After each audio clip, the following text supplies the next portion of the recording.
시편 24편. 다윗의 시. 땅과 거기에 충만한 것과 세계와 그 가운데 사는 자들은 다 여호와의 것이로다.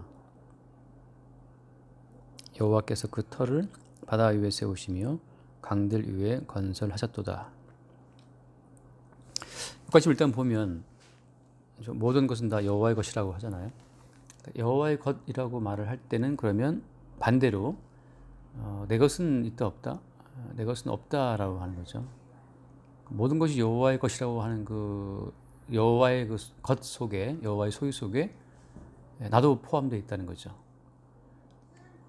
그러니까 나도 우리가 다 여호와의 것이기 때문에, 그럼 이제 내가 누구냐, 우리가 누구냐라고 하는 우리에 대한 어떤 존재의 규정은 우리 인간들끼리 스스로 할 수가 없는 거죠.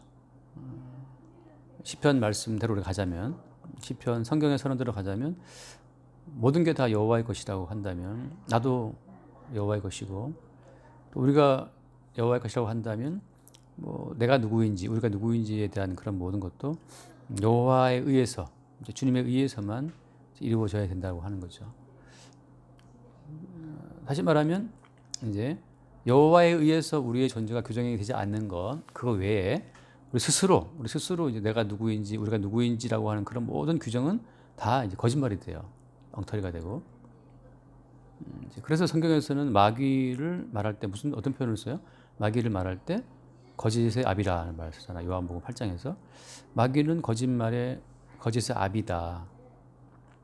그 마귀를 향해서 거짓의 압이라고 하는 것은 어떤 의미냐 하면, 말하자면 모든 것이 여호와의 것인데, 그래서 모든 것이 여호와에 의해서 어떤 존재나 기능 자체가 규정이 돼야 되는데, 그게 마귀가 개입하게 되면 마귀가 인간 중심의 어떤 새로운 어떤 세계관 자체를 인간에게 만들어준다고 하는 거죠. 그러니까 인간이 생각하는 인간의 세계관이라고 하는 것은 누구 중심이에요? 인간 중심이죠. 그러니까 우리 항상 마귀를 오해할 때 그 마귀는 마귀 중심으로 뭔가를 건설한다라고 하는 그런 명분을 내세우지 않거든요. 항상 마귀가 내세우는 것은 인간 중심이에요. 인간 중심. 그래서 우리가 마귀가 뱀의 형태를 갖고 처음 인간을 유혹할 때, 인간을 유혹했었던 그 어떤 중요한 주제가 뭐냐 하면 선악과를 먹지 말라고 그러느냐, 그리고 하는 말이 선악과 먹어도 된다는 거죠. 먹으면 너희 눈이 밝아진다고 하는 거. 그러니까 선악과를 먹어서 너희 눈이 밝아져서 하나님처럼 된다라고 하는 그 인간에 대한 가치를 높여주는 식으로 마귀가 아담과 하와에게 접근하잖아요. 그러니까 이제 마귀에 대한 오해는 뭐냐면, 보통 우리가 마귀를 굉장히 어떤 마귀 중심 무서운 존재로 생각하고 그러는데, 마귀가 활동하는 그 양상은 항상 인간 중심이라고 하는 거. 마귀는 인간 중심으로 활동하는데, 그 인간 중심의 그 세계관을 갖게 하는 그것이 결과론적으로는 무엇을 부정하는 거예요? 인간 중심의 세계관을 갖게 되면 결과적으로는 예수님 중심의 세계관을 부정하게 되겠죠. 그러니까 땅과 거기 충만한 것과 세계와 그 모든 것이 다 여호와의 것이라고 말하고 있는데, 지금 성경은 그 모든 것이 여호와의 것인데 인간 중심의 새로운 어떤 관점을 지니게 되면 인간의 것이라고 하는 게 생겨나 버려요. 그래서 이제 마귀가 흔히 말하는 이제 안티크라이스트, 그리스도를 해석한다고 말할 때는 마귀는 항상 인간을 앞에 내세우는 거죠. 그래서 자기 인생의 주인을 자기라고 생각하는 그 인간 중심의 어떤 세계관 자체가 여호와 중심의 어떤 세계관 자체를 반대하고 거부하는 그런 현상이 생긴다고 하는 거죠. 그게 이제 마귀의 거짓말이에요.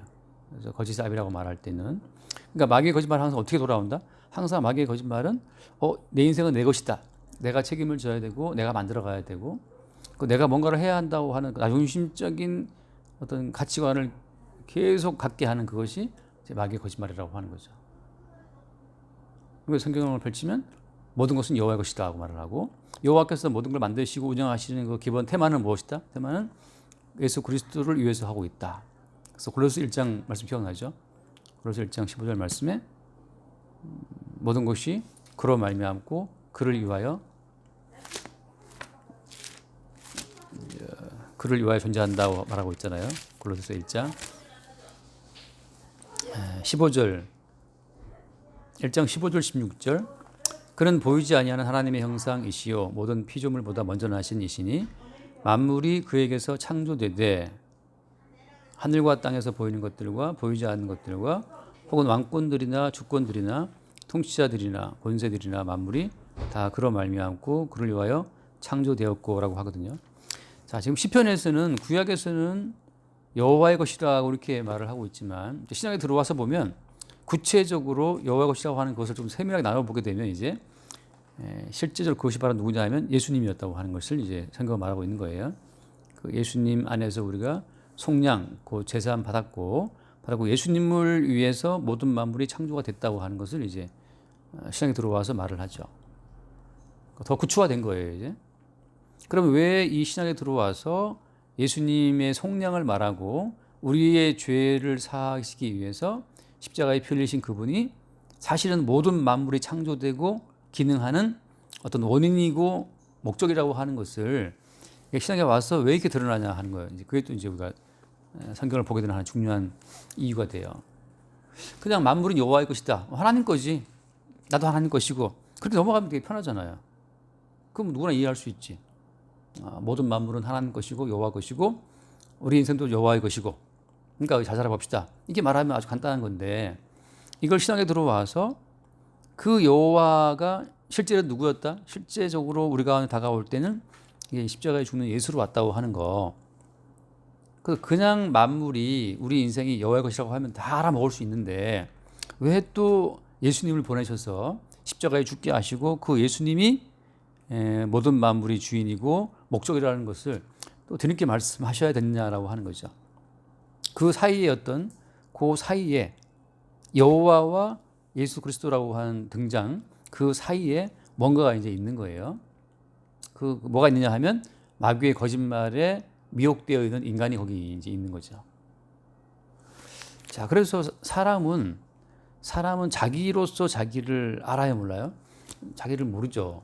일단 피조물이기도 하고 여호와께서 모든 만물의 주인이라고 말할 때 그 여호와가 주인이신 모든 만물의 아주 지극히 작은 일부분이기 때문에 사람은 이제 자기를 스스로 알 수가 없어요. 그래서 사람은 죽을 때까지 자기 인생의 의미나 목적을 막 이렇게 찾을 수밖에 없죠. 그렇게 뭐 살아가는 거예요. 그리고 이제 알았다는 사람들 다 들어보면 그 아는 게 아니고 다 나름대로 개똥 철학이지 어떤 인간도 다 피조물이기 때문에 자기 존재의 목적과 의미를 다 정확히 알 수가 없고 그냥 이 사회에서 나름 성공했다 그러니까 이 세상에서 성공한 이 사회적인 성공의 어떤 가치관을 갖고 사람들을 이렇게 설득하는 거죠. 내가 살아보니까 이렇게 하면 잘 살겠더라 하고 나름 말하고 있지만 그 마지막이 만약에 지옥이라면 그게 아무 쓸데없는 무익한 어떤 조언들을 지금 던지고 있는 거예요.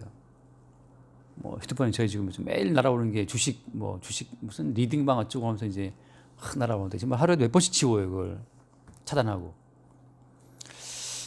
근데 단기간 내에 얼마나 벌게 해주겠다나 그게 그런 막 날아오고 그러는데 이제 그들은 그 주식의 지식으로 이제 조언을 하고 있지만 그 주식을 많이 해서 돈을 많이 번 사람들 이 땅의 가치관 속에서는 그들의 말에 들을 만한 게 있을지도 모르겠죠. 근데 사실은 다 어떤 제한된 영역 속에서만 그렇게 기세를 올리고 살아가는 거죠. 피아노를 친다 그러면 피아노라는 그 좁은 세계에서 살아가는 거지. 동대문 시장 가서 그 장사하는 아줌마한테 물어보면 조성진도 잘 모를 거야. 조성진도 모르고 조성진은 알 수도 있겠다 유명하니까. 근데 나머지 알지도 못해요. 다 그 분야 속에서 그냥 기세 올리고 그냥 살아가는 거지. 그래서 그 모든 것이 여호와의 것이라면 그 여호와 속에서 우리의 존재의 의미가 무엇인가라고 하는 것 자체가 신약에 들어와서 예수님 안에서만 그게 드러난다고 하는 거죠. 그래서 예수님께서 왜 오셔야 했는가라고 하는 그 예수님의 등장 속에서만 역으로 이제 우리 존재의 의미가 나오기 때문에 십자가에 죽으신 예수님의 등장 없이는 그냥 단순히 창조자, 우리는 피조물 그런 관계성 속에서는 모른다고 하는 거예요. 안다고 말하지만 다 그것은 부분적이고 엉터리가 되는 거죠. 그래서 그렇다면 지금 3절 말씀에 오늘 그래서 건설하셨다. 다 여호와의 것이다. 그렇게 말씀하시면서 3절에 무슨 말을 하느냐. 오늘 24편 3절에 여호와의 산에 오를 자가 누구며 그의 거룩한 곳에 설 자가 누구인가. 그런 말을 하잖아요. 갑자기 이 말을 왜 하시는 거죠? 모든 것이 여호와의 것이라고 선언을 하시면서 갑자기 여호와의 산에 오를 자가 누구냐? 그의 거룩한 곳에 설 자가 누구인가?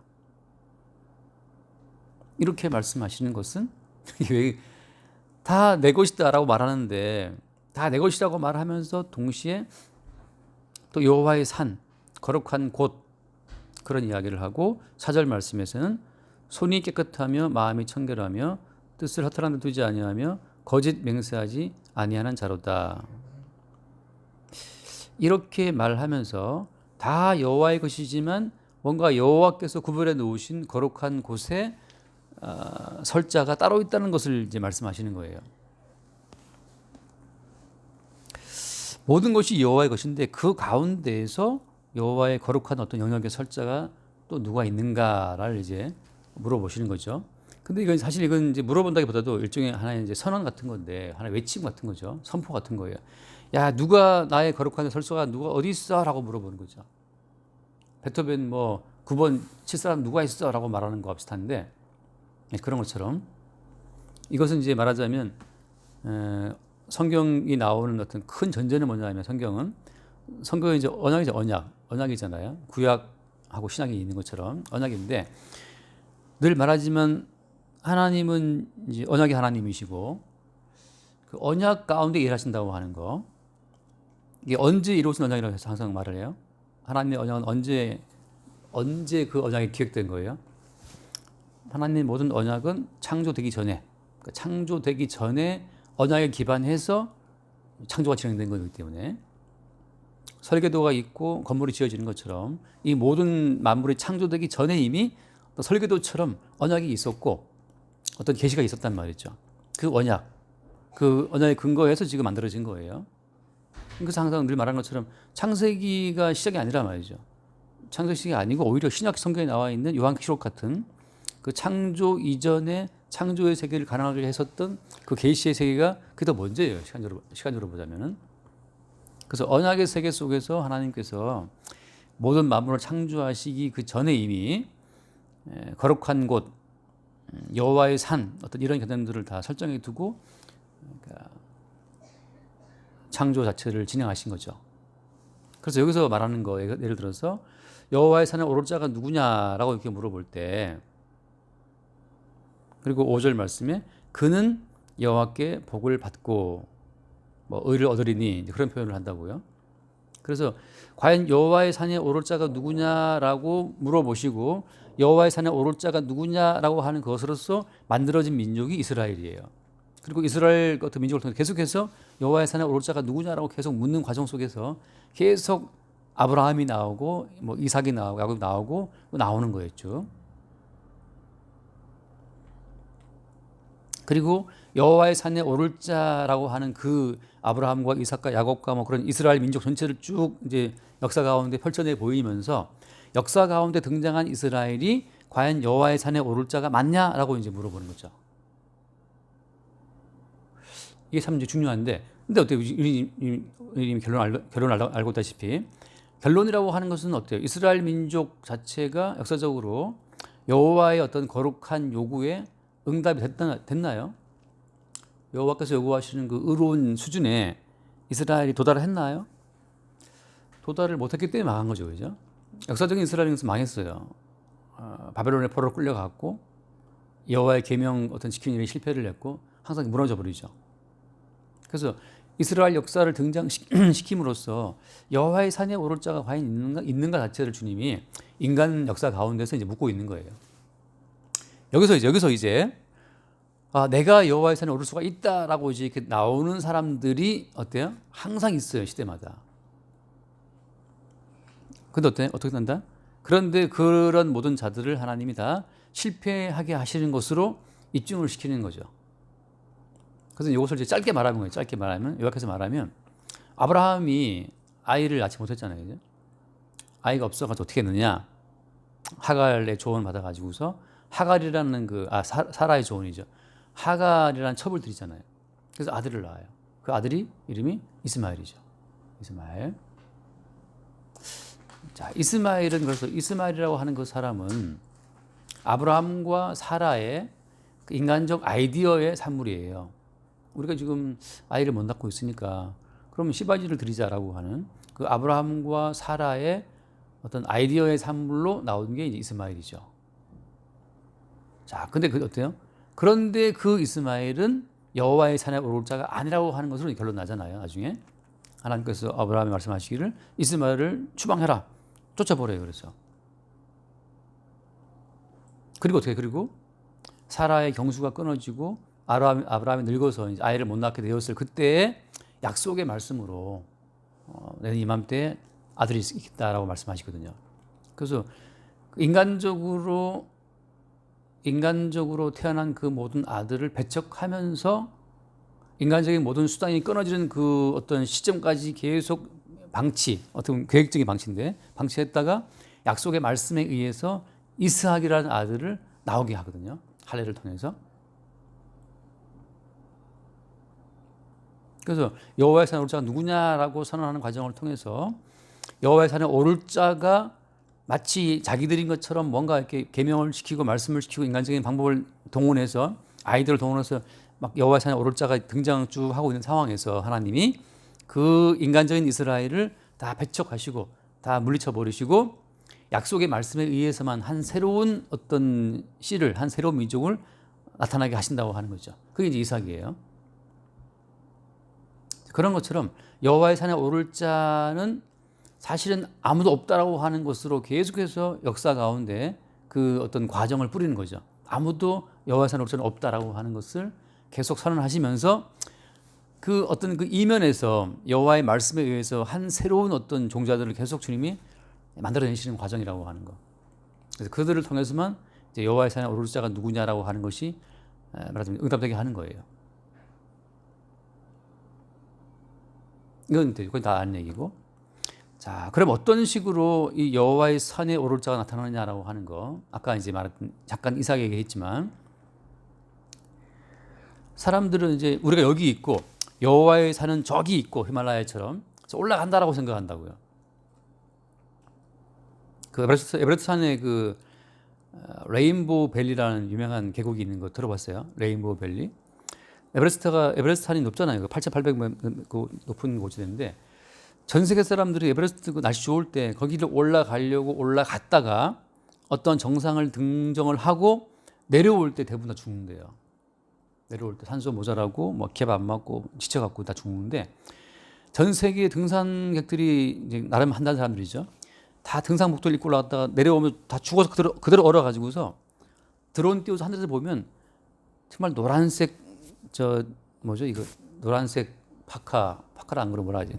패딩 빨간색 뭐 등산복에서 그 내려온 하산길에 죽은 그 등반객들 뭐라 그래야 되나? 그 사람들이 100명 넘게 지금 거기 죽어 있대요. 그 계기에. 근데 그 시신을 수습을 못 해오는 거예요. 너무나 시신이 그대로 얼어붙어 갖고 이게 몸무게가 다 그러니까 얼어붙은 그대로기 때문에 이게 뭐 100kg 넘는다네. 가끔 이제 좀 낮은 곳에 있는 헬기에 걸어갖고 쭉 갖고 내려오더라고. 근데 그래서 그 뭐 100명 넘게 죽어 있는 그래서 그게 레인보우 밸리예요. 다양한 등산복 색깔로 사방에 죽어 있으니까. 그럼에도 또 지금 또 해마다 올라간다 이렇게 해마다 올라간다. 그 왜 올라가냐 말이죠. 그 산에 왜 올라가지? 근데 올라가는 건 인간의 본성인 것 같아요. 그게 사람들이 여호와의 성산에 오를 자 누구냐 이렇게 말씀하시니까 여호와의 성산 여기에 올라가려고 이제 뭐 1회에 2번 금식을 하고 11조를 바치고 구제를 하면서 아무튼 여호와께서 인정하시는 거룩한 산, 거룩한 지경, 거룩한 수준까지 이루려고 이제 막 노력을 해 나가는 거예요.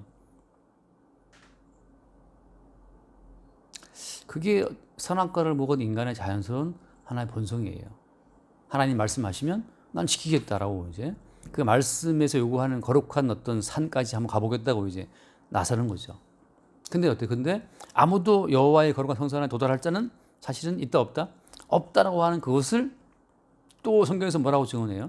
모든 사람이 죄를 범하였으면 하나님의 영광에 이를 수가 없다라고 하는 것으로 딱 정리를 해버리죠. 모든 사람이 죄를 보면 하나님 영광에 이를 수 없다라고 성경은 선언하고 있는데 사람들은 계속해서 여호와의 거룩한 산에 오르려고 시도를 하죠.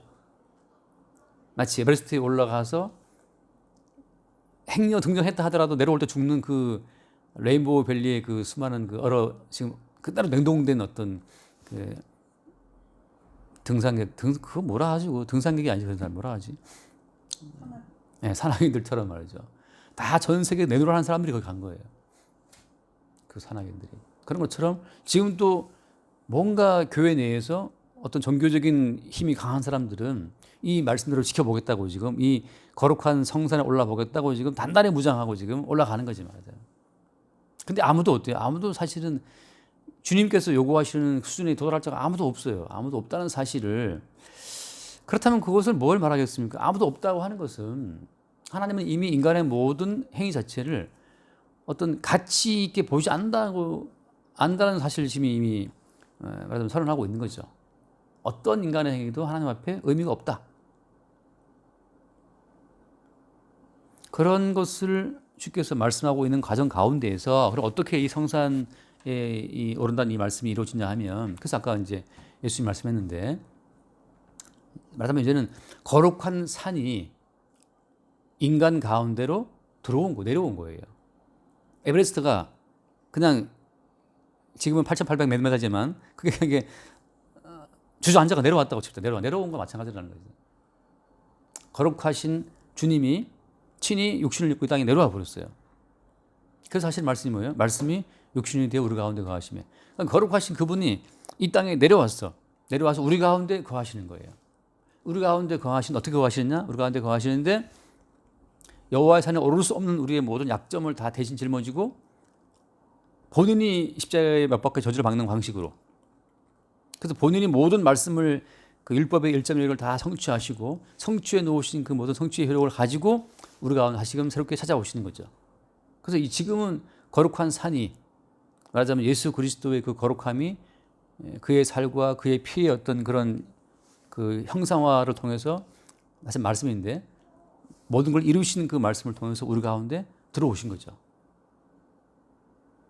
더 이상 우리가 이제 올라가서 뭐 정복해야 될 그런 말씀이 있는 것이 아니고 이미 그 모든 말씀 자체이신 그분이 말씀이 육신이 되어서 우리 가운데 오신 그분이 그 말씀의 완성을 갖고 우리 가운데 들어오심으로써 우리가 모든 말씀을 완성한 자라고 하는 그 하나님의 그 판정을 받게 하시는 거예요.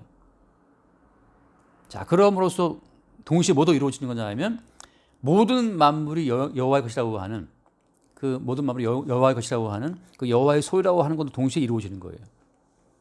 우리 가운데 오신 예수 그리스도로 말미암아서 우리가 여호와의 것으로 평가가 되는 과정이 동시에 이루어지는 거죠. 그럼 여기서 이제 무슨 문제가 아니고 무슨 문제가 있냐 하면 문제일 수도 있겠다. 무슨 문제가 있냐 하면 계속 우리는 지금 뭔가를 지키고 뭔가를 이루고 싶은 욕구가 항상 마음속에 또 끌어오르는 거예요. 뭐 산이 있으면 또 기어 올라가고 싶은 것처럼 말이지. 말씀이 있으니까 또 어때요? 이런 말씀이 있었네. 이 말씀대로 살아봐야겠다 하고 이 말씀대로 막 살아보려고 또 애쓰는 또 새로운 어떤 도전의식이 또 생긴다고 하는 것이 문제인데 그게 말하자면 이제 하나의 허상이라고 하는 거예요. 허상. 왜 허상이냐? 에베레스트가 이미 주저앉아 버렸어요. 거기 산이 없어 말하자면. 이 모든 말씀은 이미 예수에 의해서 다 완성이 됐는데 이 모든 말씀을 완성하신 그분이 아예 우리 속에 들어와 버렸어요. 이제 다시 달리 우리가 뭐 정복하고 올라가야 될 모든 말씀의 여지가 없다는 거죠.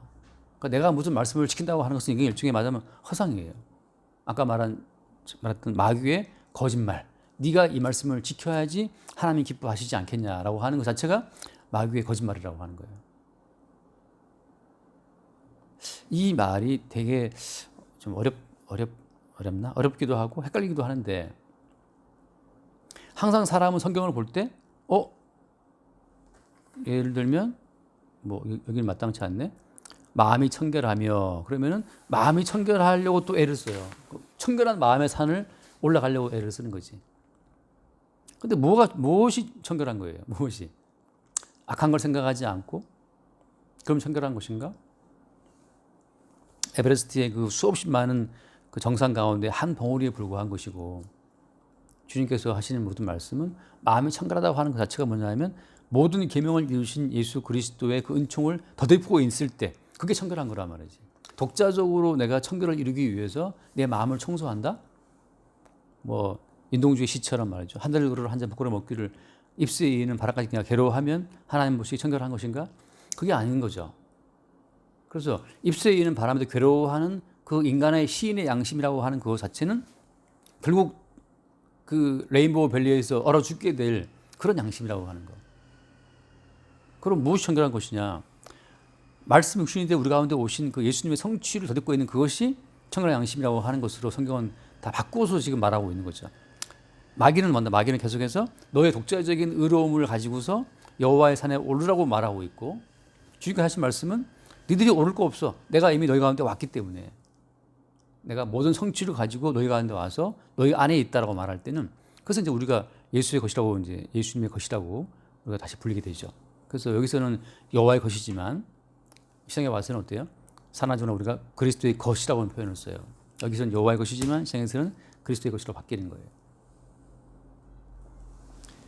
그러면 계속해서 우리 마음에 피어오르는 이 양심의 어떤 뭐라 그럴까요? 양심의 도전? 에베레스트를 오르듯이 계속해서 이 말씀을 지키고 싶고 저 말씀을 지키고 싶은 그런 어떤 욕구들이 우리 마음속에 올라올 때, 심하게 말하면 악한 일을 생각하는 거나 이렇게 살아야겠다라고 생각하는 그것이나 주님 보시기에는 똑같이 악한 거예요. 왜냐하면 성경에서 선이라고 하는 것은 예수 그리스도 그분의 이름을 입고 있는 것만이 선이기 때문에, 그래서 신약성경의 바리새인들을 보고 주님께서 그 뱀들아, 뭐 독사의 새끼들아부터 해서 너희들의 아버지 마귀라고 하는 그런 거친 말을 쓰신 이유는 그 바리새인들의 말로 인간적인 이 선을 통해서 여호와의 성산에 오르기 위해서 몸부림친 사람들이기 때문에 그만큼 뭘 대적하는 거예요? 예수 그리스도의 거룩함을 대적하는, 그걸 불신하는 어떤 또 하나의 새로운 그 불신의 죄를 그들이 범하고 있는 거죠. 그러니까는 우리 복음에서 볼 때는 어때요? 우리가 착한 일을 했다. 그 착한 일조차도 하나님 보시기엔 악이 되는 거예요. 야, 이건 참, 우리가 행한 착한 일조차도 하나님 보시기에는 악이 된다. 왜? 우리의 그 착한 일이 오히려 예수 그리스도의 이루신 선한 일을 배제할 때. 그럼 이제 또 이제 약간 좀 이렇게 순화시켜 말한다면, 좀 순화시켜 말한다고 할 것 같으면, 내가 착한 일을 했다고 치면 이 착한 일을 하는 자체가 이것이 모든 것을 완성하신 예수 그리스도로 말미암아 내가 이 일을 하게 되었다라고 하는 것을 나오지 않으면 다 그게 악이 돼요. 내가 누구에게 구제와 금을 주는 것, 누구에게 내가 어떤 선을 베푼 것, 전부 다 그 모든 것이 우리 안에서 모든 착한 일을 완성하신 분에 의해서 나타난 일이라고 하는 것이 인식되고 고백되지 않을 때는 그게 악한 일이 되는 거죠. 그래서 베드로나 요한처럼 우리의 개인적인 경건이나 권능이 아니고 그리스도 예수의 이름이 이 일을 하게 했다라고 하는 것으로 나오지 않는다면 거기서 이제 문제가 발생되는 거죠. 독자적인 우리의 개인적인 의로움은 없다. 모든 것은 다 그리스도 예수로 말미암아 된 것이라는 사실이 동반되지 않는다면 다 이제 엉터리가 되는 거죠.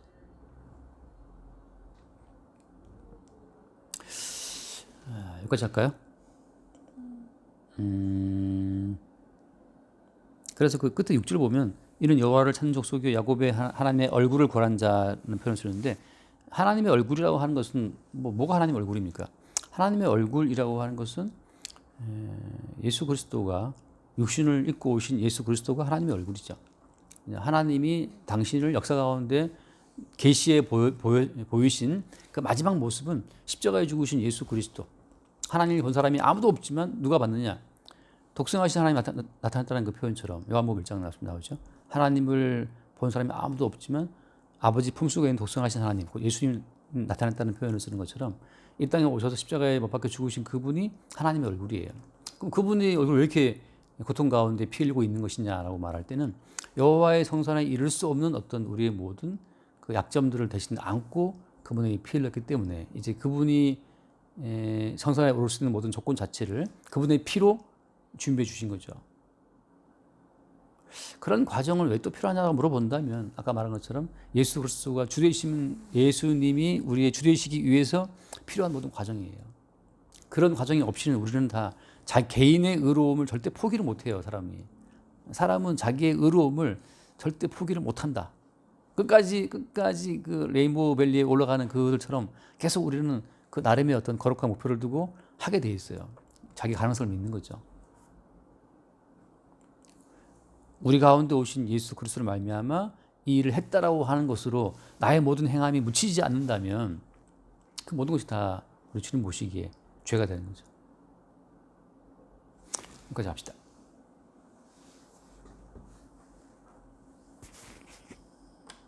선생님 기도하실래요?